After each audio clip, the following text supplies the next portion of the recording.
So mga kalingap, welcome back sa ating munting channel dito po sa Alex Librada Vlogs na isang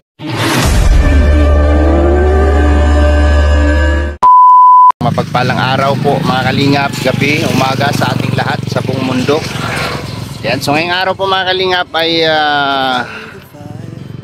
natasan tayo nito sa pag-inquire sa pag-canvas ng sliding window po ng pabahay ni Ruel of Malalag doon po kay Lola Lilia, no, kay Nanay Lilia.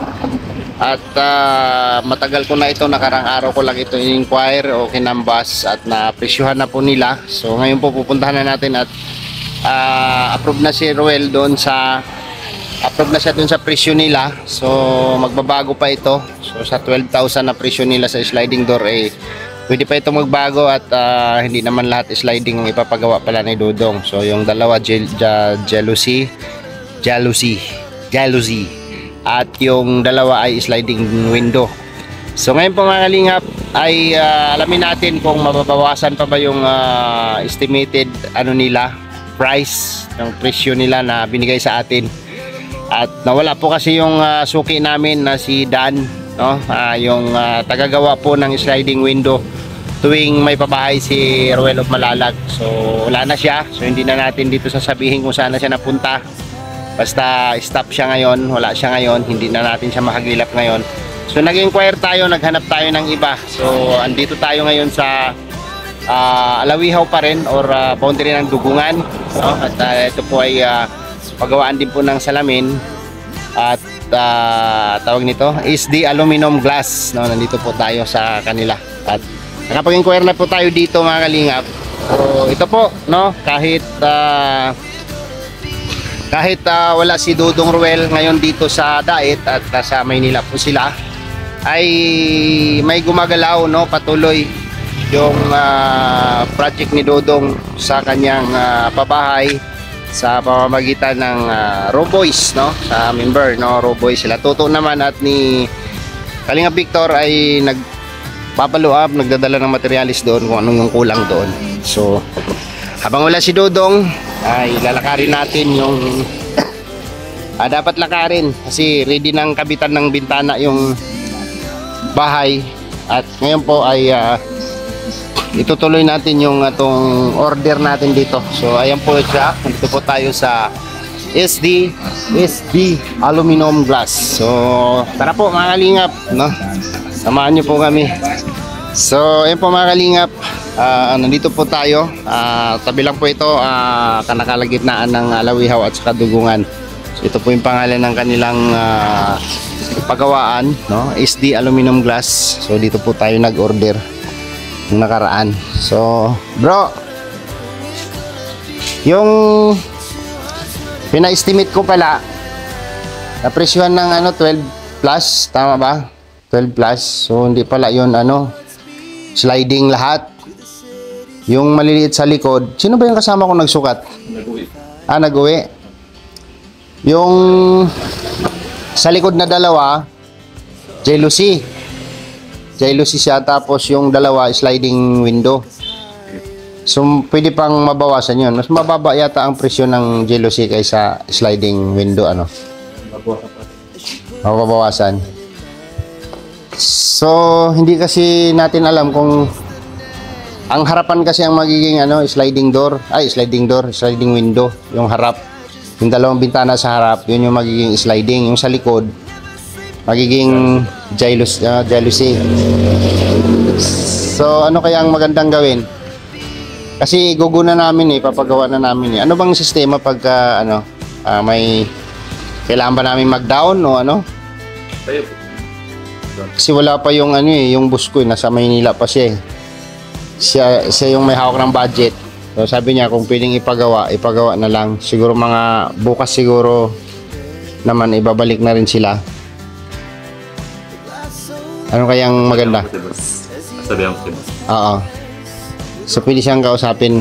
Pwede natin malaman ngayon kung magagawa na, maumpisahan ba. Kasi naka-ready na yung bintana, ikakabit na lang.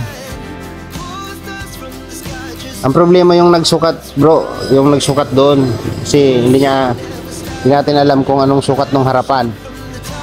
kasi dun sa sukat niya, hindi ko alam kung saan dun yung likod. Kasi yun yung magiging jealousy, yung sa likod.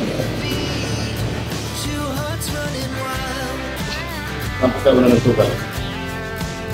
Ano yung pinapata? Oo, yan yung una. Isaan po ito. Ito yung sa likod. Hindi ko matandaan kung saan dyan yung likod eh. Sa pagsukat niya. Kung pwede siguro ano na lang, no? Puntahan na lang natin, no? Opo. Para sure. Kasi mahirap naman yun na ano, hindi ko kasi alam mo saan yung likod dyan banda. Kasi ang ano dyan, yung harapan ang magiging sliding window. Tapos yung dalawa sa likod magiging ano, jealousy na lang. Alam po niya yun. Pag ano. Alam niya. Okay. So pwede natin kausapin si boss.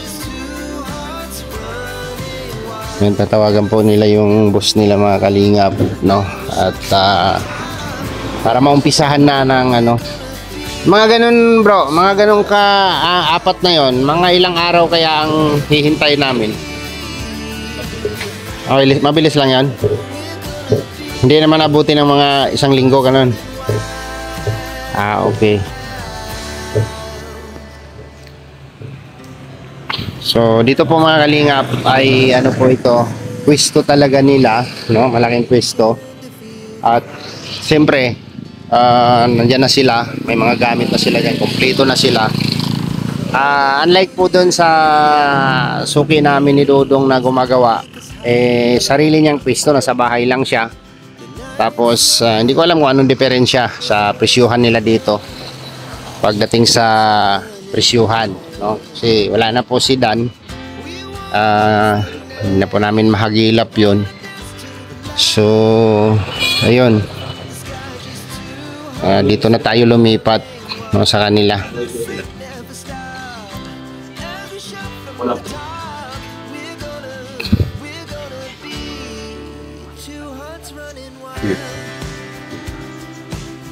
So, ano, tanong ko lang, pwedeng mabawasan yun boss, no? Yung presyo na yun, no? Kung magjejealousy kami ng dalawa. Mabawasan po yun kasi iba ang presyo ng jealousy. Okay. Sige sir, ano na lang, paano kaya sit up? Puntahan na lang muna doon. Pupunta ako mamaya pagbalik po ng tao. Bali siya na lang pupunta sir. Tapos ang sistema kasi doon, yung likod lang ang magiging jealousy, yung sa harap, yung sa may tapat ng balkon at saka yung tapat ng ano, sala, yun yung magiging sliding window.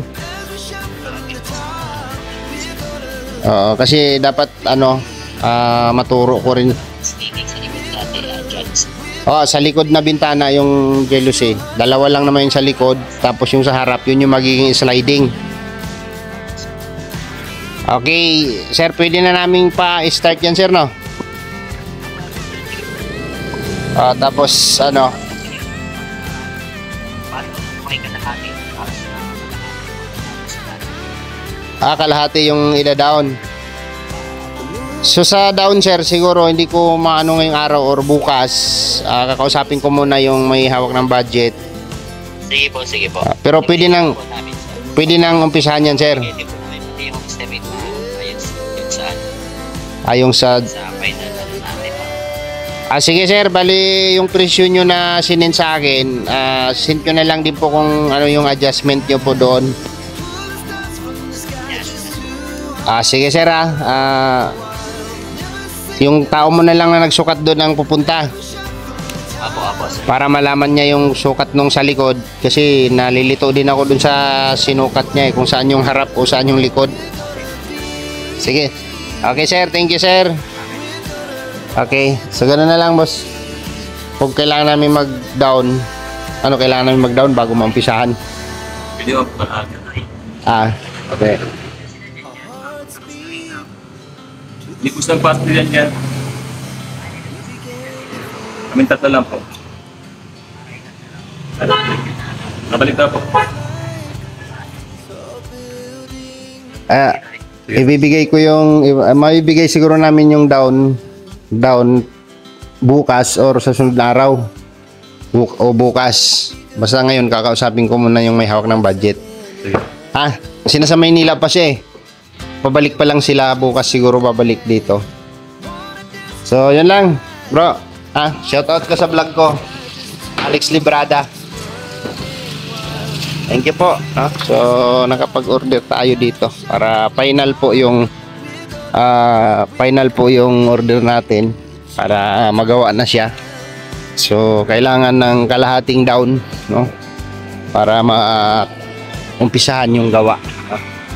So, salamat po lahat po. Maraming salamat po sa inyo lahat. Yan. So, tuloy na po ako sa Kubo at dadalawin namin si BG Scheme. So, ayan mga kalingap. At mula sa pintuan na ano na natin, no? Na order na natin doon sa paggawaan yung pintuan at yung sliding window. Kasi naglaho yung ano namin, suki namin sa sliding window, no? So